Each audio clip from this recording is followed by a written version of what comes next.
Welcome to the No One Told Us podcast, where we tell the truth about parenting and talk about all the stuff you wish you knew before having your kids. I'm your host, Rachael Shepard-Ohta, and today I'm so excited to be speaking with Cameron Oakes-Rogers, who's best known for her voice and relatable humor, carving out a safe space on the internet for mothers everywhere.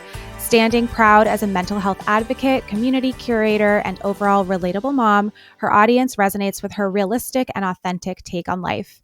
She's dedicated to dismantling the stigma surrounding mental health and leveraging her platforms to foster an open dialogue within her closely knit community about real life issues.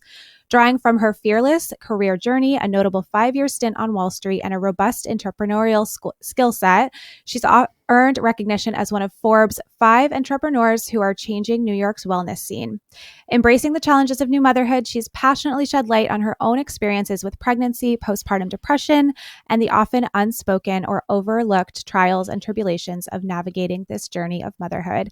And Cameron is a new mother of 2. You just welcomed your second baby, Yes. which it's been so exciting for me to watch this on TikTok. I've been following you for such a long time, and I've been so excited to kind of see how you navigate that journey, because it can be really intense and tough and beautiful and It's humbling. all of the things. Humbling, that's probably the best way to sum it up. So I'm really excited to get into today's episode with you. Thank you so much for joining us on the podcast today.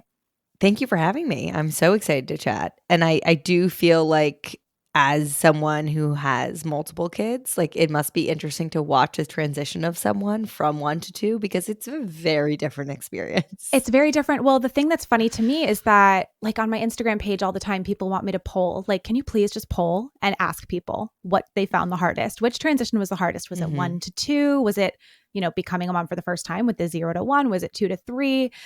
And I really find that it's usually pretty evenly split. Like, everybody has a totally different experience. And I think it really just depends on so many different factors, like you talk about with mental health and your support system and all of that. Totally. So mine were also different. Like, my 0 to 1 transition was way harder mentally because of the identity shift of, like, I'm a mom. Like, who am I? What is my life now? What do I wear? What do I talk about? What does my future hold? I didn't feel that with the 1 to 2, but the 1 to 2 is more just like, you don't have a second to yourself. Oh no, you're fully in it. You are fully in. Yeah. Yeah. And I would love to unpack this more too. You just mentioned, like, what do I talk about now? And I'm so curious how you actually got into this kind of world of content creation and talking about motherhood online and making your TikToks and creating this amazing platform. And you have a podcast and, like, you're doing so many things, but it sounds like, and I actually didn't even realize this until I was researching for this episode, but I didn't realize you'd had this background on Wall Street. So how did you make that shift and why? It's a wild ride. So when I graduated college in 2013, I had interned for JP Morgan for 2 summers, like my junior and senior, the summer before those years. So we started working at JP in sales and trading full time, like right after graduation.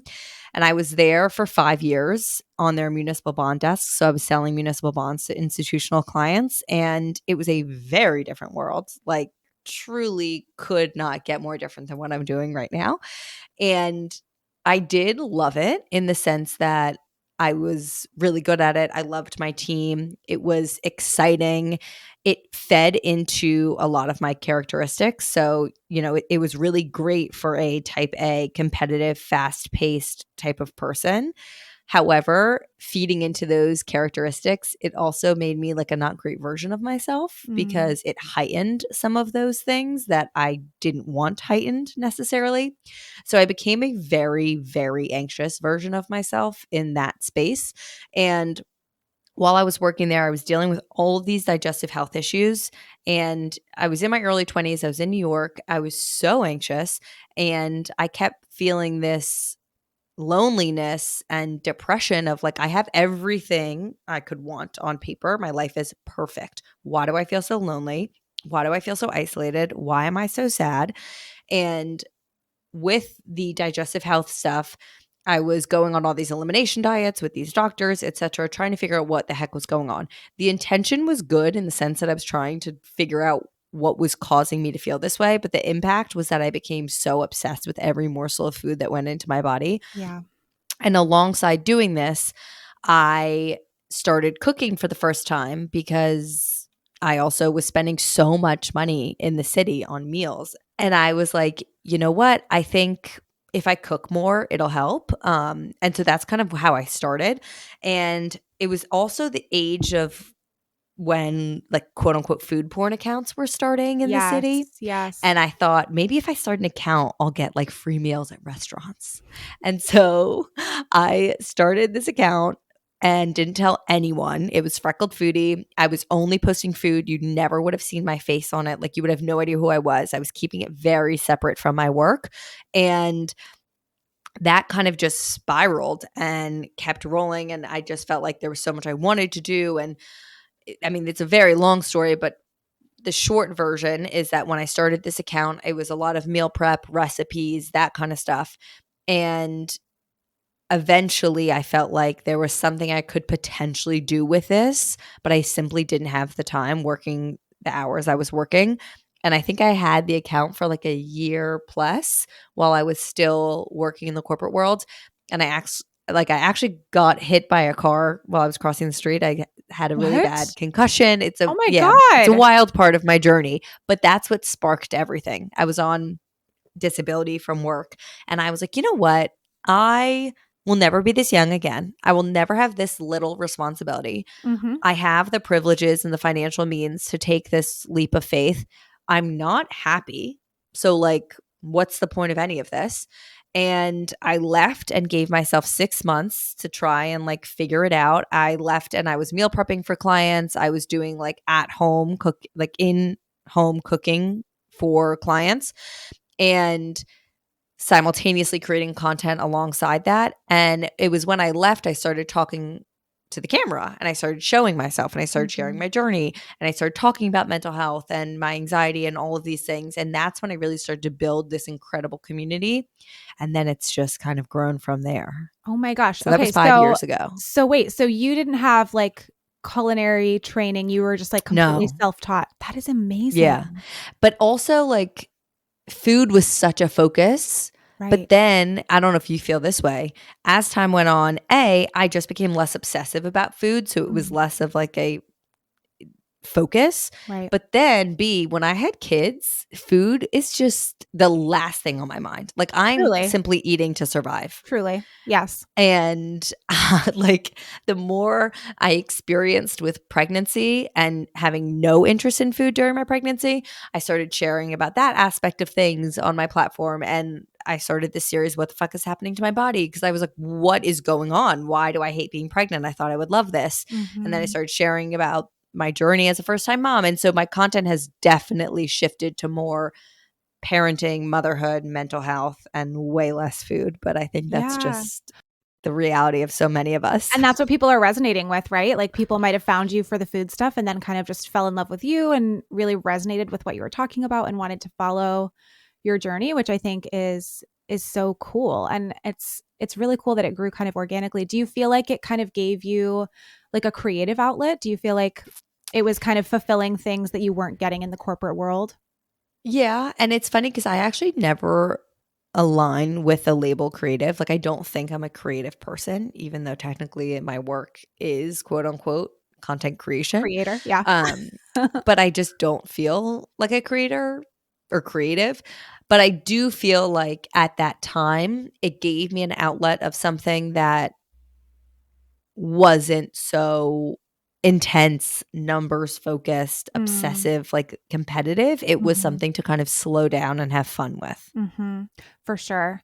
And you mentioned so, even before you got pregnant for the first time, kind of struggling with anxiety and mental health. So how did that kind of manifest during your first pregnancy and your first postpartum?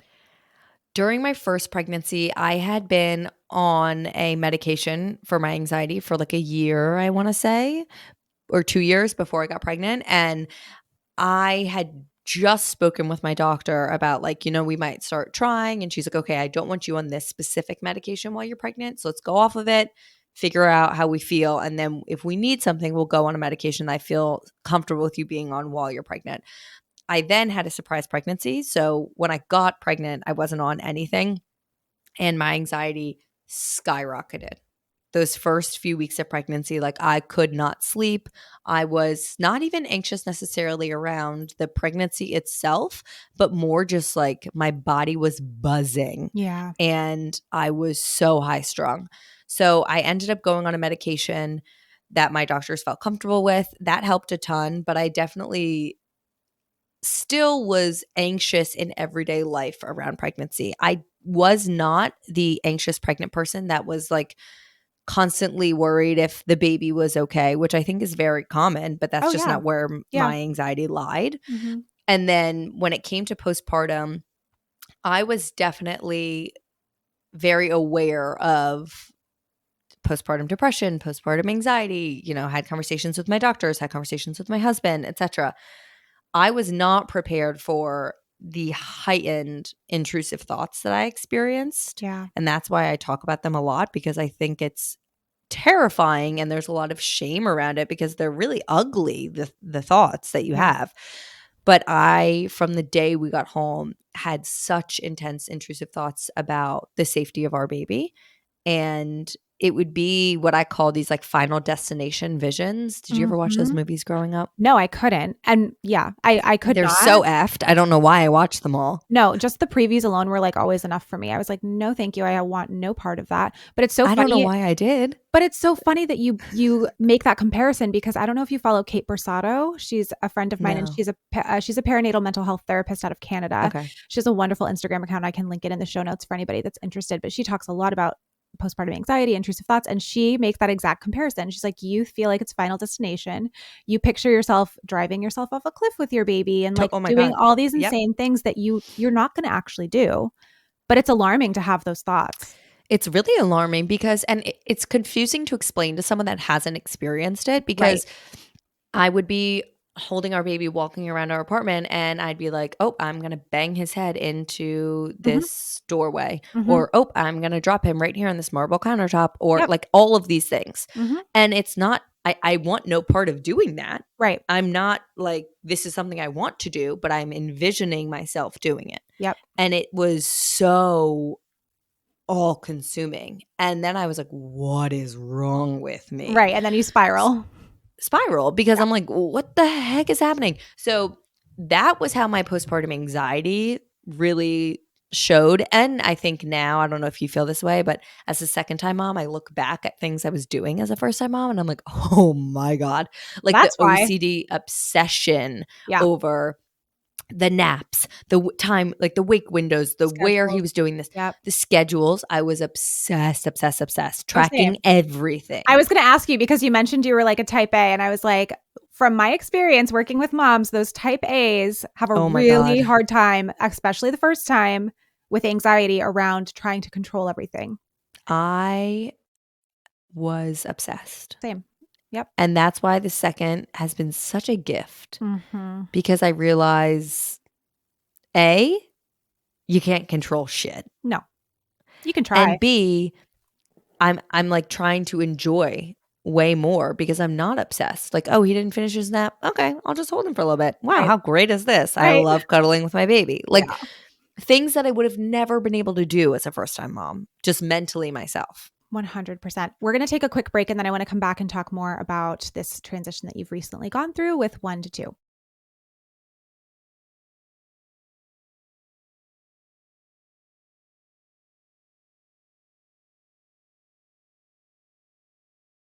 Okay, Cameron, we're back and I would love because how old is your second now? 4 months. 4 months. Oh gosh. He's still so fresh. Still so fresh. Oh my God. It's the worst and the best time. It's like that newborn phase I know so many people really struggle with, but for me, even though it's intense and so hard, I just wish I could bottle it up and stay there forever.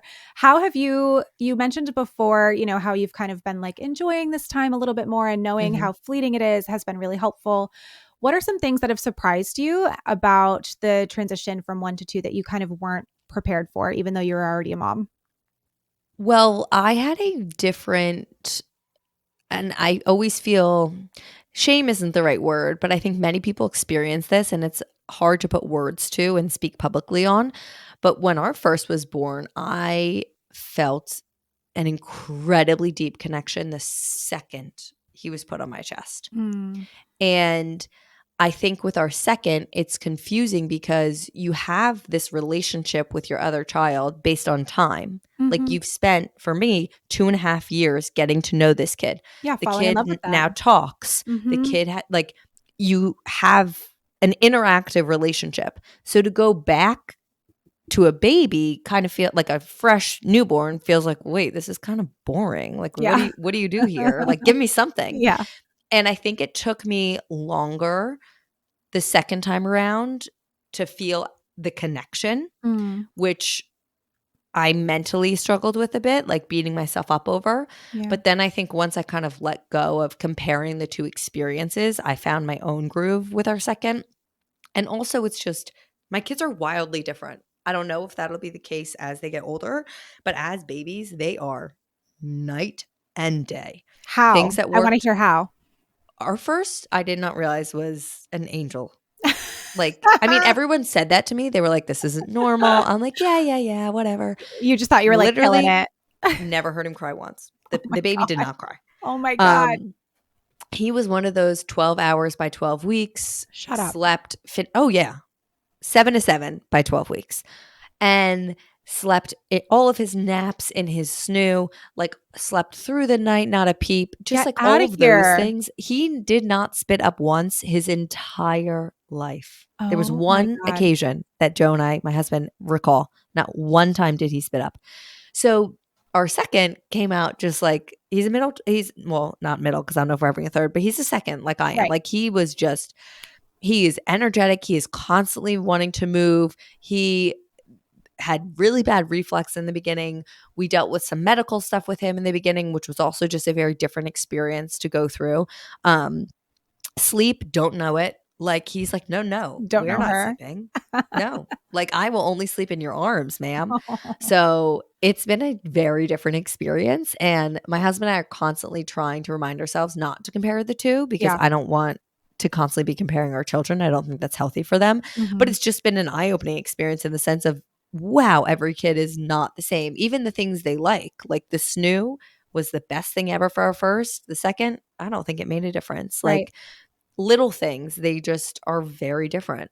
Well, it's like you said at the beginning of the episode, it is humbling. And so humbling. I think especially when you have an easier first kid, you tend to think like you've got this, everything that you've done is right. Yeah. And like, then, I'm the best. and like, why is everybody saying this is so hard? And then you have that baby that just wants to humble the fuck out of you. It is, it is something. You mentioned your husband too, and I would love to hear if you're willing to share about how your guys' relationship has kind of evolved and changed from 1 to 2, and if it's different than the 0 to 1 transition, because I know so many people struggle with their relationships postpartum and not knowing how to navigate those challenges together.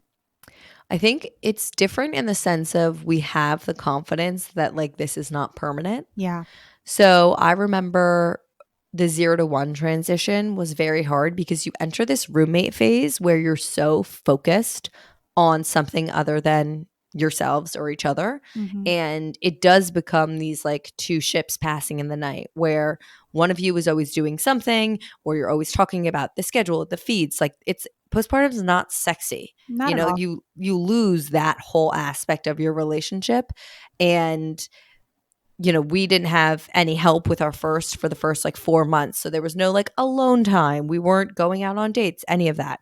And I remember being really worried of like, what the hell just happened to us? And also I had resentment towards him because the reality is just his body did not change. Yeah. And not from like a physical standpoint. Sure, my body was recovering, but more so like I was breastfeeding and he simply wasn't. Right. And there was a lot of like, your life didn't fucking change and mine got turned upside down. Yep. However, I don't feel that happened nearly as much the second time around because I actually think the 1 to 2 transition is more of a change for in a heterosexual relationship, the male. And I say that because the first time around, he was doing all of the things, helping with like doing the laundry, washing the bottles, washing the pump parts, all of those things. But if I breastfed exclusively for the first 5 months, during those feeds, he was on my boob and Joe had done everything he possibly could have done. And then he had time to just kind of hang out. Right. And now the second time around, he doesn't have no one has that time to just No. hang out, because if you're not with one, you're with the other. He's on toddler duty. Yeah. Yeah. So I think that transition was more of an awakening for him.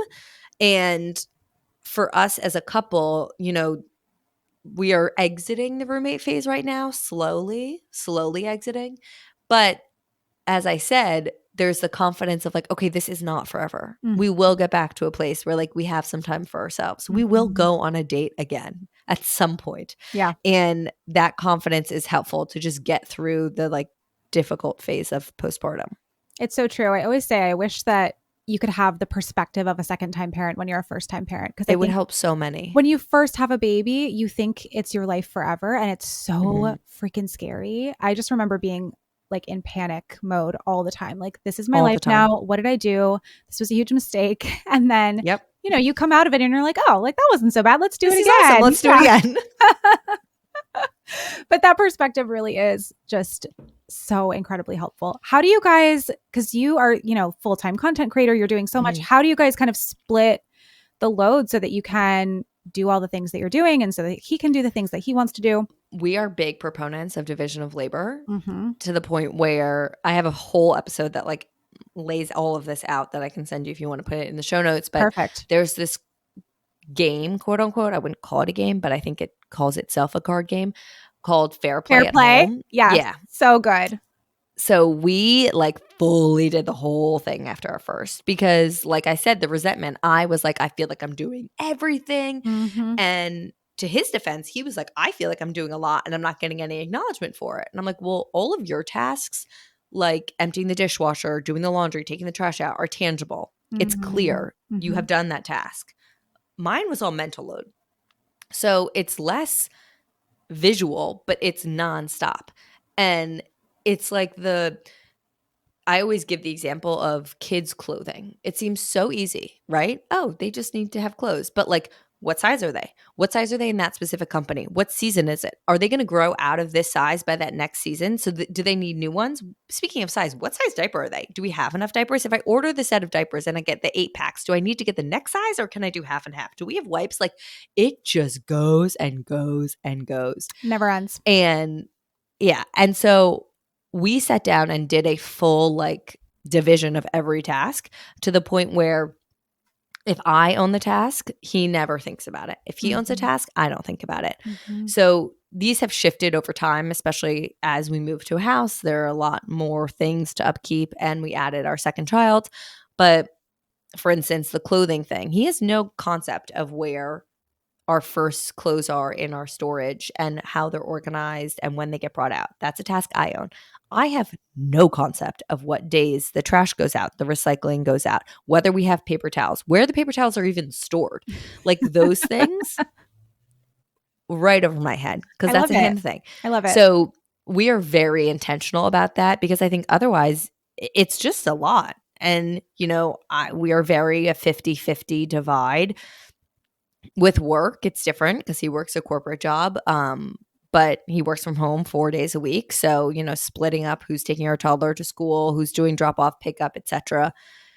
It's just very intentional. Like, it's an active discussion, because I think otherwise there's so much room for resentment. Oh, for sure. Because if you are sitting there assuming that something's going to get done or hoping that it gets done and then it doesn't, you're just going to be disappointed and pissed off constantly. Absolutely. Yeah, no, I love the Fair Play book and the card deck. I can definitely link it in the show notes, because I recommend it all the time. We did it also with our first, I think. And I will never forget, I think it has you make a list at first or something as an exercise of all the things that you're in charge of and then all the things that your partner's in charge of. And I remember making my list and showing it to him and him being like, I don't really want to make my list anymore, because mine was legit. A full page of paper, like so many little things written on it. And he was just like, you win. Like, let's play the game. Let's do the card thing. Whatever you want to do is fine. Like, we will split it however you want, because it's a lot. Yeah. It's the mental stuff. The reason I like the cards also is because it brings to light things that I would have never thought of like, I do own that. Exactly. You know, like doctor's appointments. Right. Like, exactly. I'm in charge of all of those. Or like, who's signing them up for after school activities? Who's looking at all of these things that are real tasks, especially when it comes to the mental load that get so just looked over. And I love the game for that exact reason. Yeah. Well, and a lot of those types of things just default to the mom. And it's like not even a second thought. It's not even a discussion of like, oh, who does it make sense to give this task to? Right. It's just automatically assumed that we're going to handle all of that, and it's not right. We're going to take a quick break, and then when we come back, I kind of want to talk a little bit about your self-discovery since becoming a mom.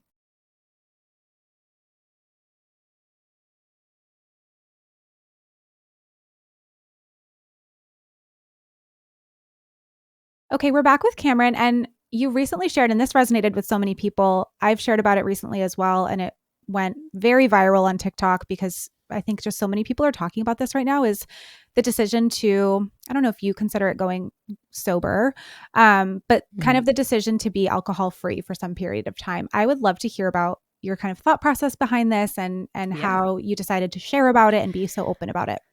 Absolutely. So I don't say sober because I love the power of plants. I'm a big, not big, but like I love cannabis and California mushrooms. sober. Yeah. Yes. I like that label. Yeah. This is actually very timely. I don't know when this episode will release, but I'm recording a solo after this discussing 2 years without alcohol. Perfect. Because for me, it'll be like the first week of March will be 2 years. And the thing that sparked it was honestly just we had gone out on a double date with a girlfriend, had a fine time, like really fun. I wasn't hammered. We just had a few drinks. The next day I woke up, I was hungover. My son would have been 9, 10 months at that time. And I was just like, this sucks. There's nothing Like, worse. this absolutely sucks. Yeah. Why am I so hungover? Mm-hmm. I don't want to do anything today. I don't want a mom. I simply don't. And it was that realization where I was like, I really love being a mom. Like, I love it. And it's something I enjoy so much. Why am I actively doing something that makes me dislike something I love? Mm. And that was kind of the clarity I needed. And I had always had, in my opinion, a very healthy relationship with alcohol. I never drank to get drunk. I just drank because I liked the taste. I loved alcohol. Mm-hmm. And it just became a default. It just became regular. Like every night, oh, what do you want? Should we have a beer? Do I want a glass of wine? Are we going to go out? I would love a cocktail. Right. And it was just autopilot. And I definitely started to realize as I got older, but especially after having a kid, it was not serving my anxiety. It was not serving me. It was hurting my anxiety. And I kept feeling this like jealousy. I say this a lot of people when I heard that they didn't drink. And I was like, I can be jealous of someone who's 6 foot tall because I'm never going to be 6 feet tall. But why would I be jealous of someone who's making a decision that I can actively make? Like, I can do that. If I'm so jealous, do it. So that next day, I turned to my husband and I was like, I'm just going to give myself a break for a little bit. There was zero black and white. There was zero goal. I honestly, at that point, thought I was talking like a week. But then it just snowballed because I just kept feeling better and better and better. And with each day, with each week, eventually with each month, I was like, wait, my anxiety feels better. I'm happier. I'm sleeping better. I found this newfound confidence in myself, which I never would have expected. Because even in college, I was always the person that would be drinking, but people are like, have more, have more, have more. And I'm like, I don't do well to peer pressure. I'm like, no, you can't peer pressure me. If I don't want to do it, I'm not fucking doing it. And I always felt this like, I hated that people felt I wasn't having as much fun as them because I wasn't as drunk as them. Yeah. And I think the active decision to just stop gave me a confidence of like, I did always know myself best. I was right. This isn't for me. Mm-hmm. And so I get a lot of questions of like, you know, will you ever go back? Like, how do you deal with going out? How do you, all these things? It's not even a thought anymore. And that's the reality of it. Who knows if I'll drink again one day? I've always given myself the grace of if I want to drink, I'll have it. Mm-hmm. I've just never actually wanted to order the drink. And the thing I miss most, honestly, is like a draft IPA, like craft beer. So when my husband orders one, if we're out, I just like have the first few sips. I'm like, I just want to sip. And I'll take a big sip and I'm like, that was perfect. And that's all I actually wanted. Okay. Because I love the taste. Yeah. I don't want any more of that. Right. So I just, other than that, like I don't know. It's not a thing I think about anymore. When I sit down, I'm not like, should I not? It just doesn't even cross my mind because I think it's been such a positive change for me. I think also once you have to parent hungover, it's just like no, the worst. Truly no night in the world would be worth it. Like it is hell. It is torture. There's nothing worse. So yeah, I think once you get your first taste of that, like you said, it was kind of my, not rock bottom, because like you said, like I had a very normal relationship with alcohol as well, but having to parent when hungover, and like, especially if it was a day where both my husband and I were hungover, we would just look at each other and be like, we are such pieces of shit. Like, what are we doing? Like, yeah. I had this realization the other day that I was like, I can't even tap into the feeling of waking up hungover with like the cotton mouth, like the taste, no. like that makes me want to, and I love that I won't feel like that anymore. Yes. Well, and for me, it's tough because even in college, like my friends just knew Rachael is not going to be coming out of her room on Sundays because I just have always gotten the worst hangovers, even for very little to drink. And so for me, it was kind of after kids, my tolerance also just like went through the basement. Like so did mine. I could not have one cocktail without feeling a headache immediately. And so that kind of made it easy too. Cause I'm like, wow, like not only can I just not like drink to party anymore, but I really can't even have a casual glass of wine anymore. So like, what is the point? And yeah, it's actually been really nice. And my husband has kind of stopped drinking too. And yeah, I think it seems to be in our generation more of a thing, at least on TikTok. I see a lot of people having this conversation right now. Yes. I think that, and I'm not like trying to polarize people and make them feel badly at all, but I do think that it's insane that we question people for not drinking. Right. When in reality, you're drinking something that is a downer. Right. And doesn't have any actual positive side effects. No.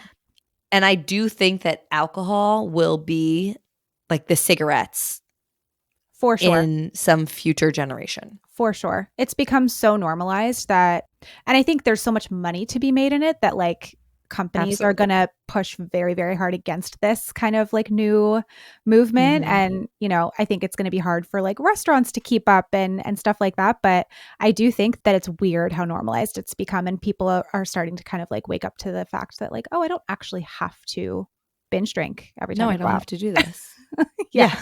Like it doesn't actually feel great. I just don't actually love it.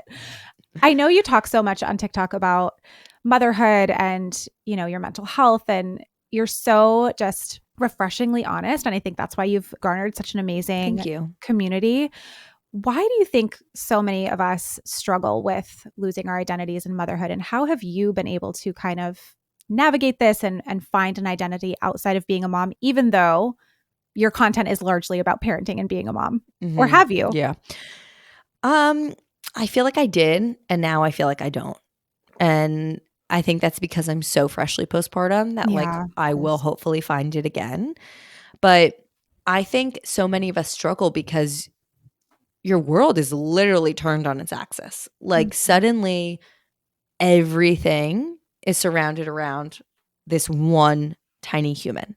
And before having a kid, it's interesting. I actually just had a TikTok comment a few weeks ago that I can't stop thinking about. That's like, I miss the pre-kid cam content. And that person's allowed to feel that way. But the reality is like, I'm not pre-kid cam. There's no more. I have children cam. now. Yeah. So like what I used to, just from a content perspective, but I think relatable to anyone just living their lives because my content was about my life, talk about and do was like workout classes and how I was spending my day and my long morning routine and, you know, what I was cooking and where I was going out with all my friends. And that is just not the focus of my life anymore. And I think so many of us struggle with that transition in the beginning because I remember going out to drinks with a girlfriend being like, I don't know what to talk about. She didn't have kids and it was my first time actually exiting the house. It was early on. She was visiting New York, so I wanted to see her. And I just remember sitting there being so in my head, like I don't have anything to say other than my kids' feeding schedule, how they're sleeping, what my life is, like my boobs are leaking. And I think you have to give yourself grace because with time you start to find other parts of yourself. But in the beginning, that is the focus. And I think I did find parts of myself, and the way that I carve out time for myself was, you know, prioritizing things that help my mental health. So I was the annoying mom. My girlfriends always make fun of me. They're like, you're the person everyone hates on TikTok. But I did get up an hour and a half before my kid to like meditate and work out and simply just poop in silence. Like literally, I just wanted time to myself. That I can get behind 100%. Yeah. Well, also I get very overstimulated. And if my day starts with chaos. Mm-hmm. It never goes downhill from there for me. It's hard to get back. Yeah. So like I was that person. I'm not right now because our baby's still so fresh, but I hopefully will be again. But like carving out those blocks of time for yourself that aren't focused on your kids. Mm-hmm. I also am a huge proponent of like I do a lot of mom girls getaways with my girlfriends or solo to just be like, I need a second to do something that's not focused on my children or a trip with my husband. And I think I'm still trying to find that right now because I don't honestly feel I have an identity outside of being a mom in this period of time. Right. I know I will again. Right. But right now it's hard. How do you feel? Like, what do you do? I agree. I mean, my husband makes fun of me all the time because he's like, you know, sometimes I'll get mean comments like, oh, like her entire personality is being a mom. My husband is like, well, they're not wrong. Like it's you know. No, but like it is. It is. It's my life because I have 3 kids that are 6 and under. It's my job, like just like you, like we're talking about motherhood almost constantly. Yeah. So it is very hard to like get out of that. And what I've kind of found, honestly, is just if you can't get out of it, get into it and like just lean in for the time period, right? Like it's okay if my life is consumed with my small children right now. I'm okay with that. Yes, I will find blocks of time for myself. My husband recently became a stay-at-home dad, which has been so amazing. So I have more time to work and be creative, which I love. I'm starting to like do little workout classes again and kind of just try to get out amongst adults. But like I think becoming a parent during COVID and, you know, that whole layer has just made it really hard. I think it depends on people's like support systems too. Like we love to, you know, do trips or date nights when we can. It's definitely gotten less with each child. But of course, it's because we're lucky to have our parents that will step in and help us with the kids and not everybody has that. So you asked for like, what are the tips? Like, I really think it's just so hard sometimes. And we have to just at some point come to like a radical acceptance place too, where it's like, it's okay if this is how it is right now, because I'll get back there. I agree. And I have 2 thoughts on this. One, like I feel like the only country that would like be angry that your identity is a mom. Yeah. Like why is that a bad thing? Like, right. Yeah, it's the most important. It is the most important part of my identity. And I will die on that hill. Oh, for and I'm sure. more than happy with that. Yep. But also, I actually had this conversation with my management, and this is more specific to if content creation is your job. But to the comments that are like, oh, your whole identity is being a mom. It's like what you said of if you can't get out, get in, because if that's who my audience is and those are the consumers and those are the messages I get that are like, you've helped me so much in XYZ around parenting, then why not lean into that? Exactly. Like there may be other aspects of my life, but if that's not the content that resonates the most with my community, I'm going to lean into the majority. Right. Absolutely. And I think the thing in negative people are always the loudest anyway. And there's probably so many more people that you're helping and making a positive impact on. It's such a fucking twisted way that it affects my God. our brains. Well, and I'm mostly on Instagram. Like TikTok, I'm very much, it's like my side piece. I've actually had to take a step back for like months at a time on TikTok because the comments can be so incredibly vicious. And I'm curious to hear how you deal with that, especially having like, you know, this history of anxiety and things like that, because it can be really hard. Well, it's interesting. The comments on TikTok can always get meaner because it's hitting a demographic that doesn't always know you. Right, exactly. Instagram, I feel like you could have a viral reel, sure. But A, people are just less inclined to comment. But B, TikTok, like when it comes to the For You page, most people are scrolling on that versus the following, where I don't feel that's the case with Instagram. Right, so it's not your people. So it's not your people, and people will judge you off of 5 seconds. And it's like, well, hold on. You don't know any of this backstory. You don't know who I am. Like, right. So one of the goals for this year for me is being okay with being misunderstood. I really have a hard time. I'm like, no, wait. I want to prove to you that's not right. That's not what I said. That's not who I am. This is, you know. But then I'm like, why does it fucking matter? Right. If a I know. stranger in God knows what state thinks that about me. Yeah. Because I know myself. Mm-hmm. And I've definitely gone in ebbs and flows of how being a public facing person affects my mental health. Sometimes it can be really bad and it can get really dark. And there have been some very dark moments. But I find that I always try to remember, like, that's on them, not on me. Yeah. If I am proud of myself and I know who I am and the people in my life know me, then that's on them. If my mom called me and was like, hey, This was out blah, of blah, line. blah, Yeah. then like, of course, I would really sit down and, I would have a lot of feelings about it. But I always have to remind myself, like, that's their journey. That's Yeah. not mine. No, it's so true. Has there ever But it's been hard. No, it's so hard. Has there ever been a piece of content that you have like regretted or deleted because you're like, actually, I shouldn't have said that, or oh, I wish I did that a different way? Oh, God.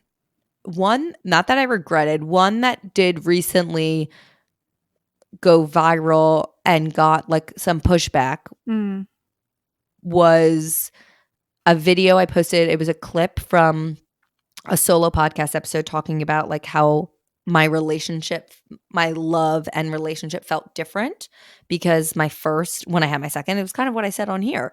Like when I had my first, oh, the bond. Yeah. yeah, I've known him for 2.5 years. So my Mhm. relationship feels very deep. Like Mhm. he created me as a mom. Mhm. And my second feels more like I'm able to have fun with him and more of like a best friend. And I think I always say people are going to consume your content with whatever lens that they're already wearing. Totally. So I got some messages from middle children or seconds being like, this is so deeply offensive to your second, like as someone who has a messed up relationship with my mother who always is still in therapy. I'm like, okay, again, that's their journey. Yeah, that has nothing to do with you. So I posted a follow-up video being like, look, I understand a lot of people might disagree with this, but I actually came at it from a second child who's raised by a second child where like, quite honestly, I'd rather be the best friend that Right? gets the easy go with the flow mom who's It's having not fun. it's not easy to be the oldest child, trust me. Right. So like that was one that I think was just misunderstood. And Yeah. there was a moment where I called two of my best friends, my mom and my husband, and I showed it to them. And I was like, I'm getting a little bit of pushback. Again, the feedback was more positive than negative, Right. but there was pushback. And I was like, do you feel more so? I talked about this with my husband. Do you feel this is something that like I should reconsider or take down or whatever in the sense that our kid will one day watch this? Because I live my life Mm. as like one day my children will watch everything I put out Yeah. there. I don't think they will, That's a good assumption to but have like though. they Yeah. could. Mhm. And he was like, no, because you're not saying anything like offensive to him. It's just the reality of you're going to have a different relationship with the two of them in Mhm. these early stages because you were a first time mom and now you're not. So again, it's just the comfortableness of being misunderstood and Yeah. knowing who you are as a person, friend, child, spouse, and mom. For sure. And just to piggyback off that too, I think also we need to normalize like you can love all your kids the same, but you will have a different bond and a different relationship with each of them, maybe Yes, even past the baby stage. Like I have absolutely. I have We 2 do. sisters. My We mom all and have my yeah, sisters and we I. all have a different type of vibe and a different type of relationship because we're all different people. And like that Mm-hmm. is fine. I don't think you said anything wrong. Well, something on that note that my mom actually said to me that she was like, I never realized this with you guys as children, but now I've learned and observed through you as parents is that you also have to parent all of your kids differently because your kids are 100%. different. 100%. Yes. Oh my God. I love that she realized that because it's so true. Like no two kids are the same. Parenting strategies are going to work differently on each of your kids. And you just have Mm-hmm. to kind of adapt. Like there are things that we do with my daughter that we don't do with my son and vice versa because it just different things work for them. And that's okay. Right. We're going to wrap up this awesome conversation. It's been so fun to talk to you. One thing that I try to ask everybody that comes on the podcast is what is something that no one told you about being a parent that you wish you had known before? Okay. I have a few. The first one is that like how healing it would be for my inner child. Mm, And I did not have, any like big T trauma growing up, but there are certain things that, we all have qualms with parts of the way we were raised. For sure. And I think being on the other side of that has been really healing. And I never expected that. And in that same breath, being able to tap back into my inner child. Like, I'm a very young at heart, playful person. And I love the kid play. I love having fun and feeling like a kid again.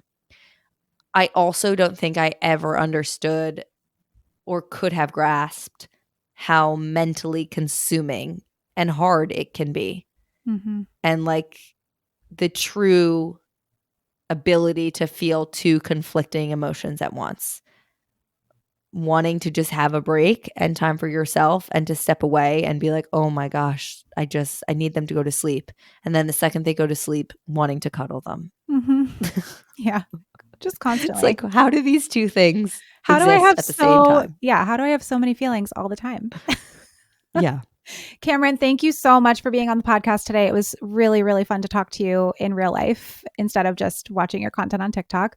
Where can people connect with you and find all of your resources and your pages?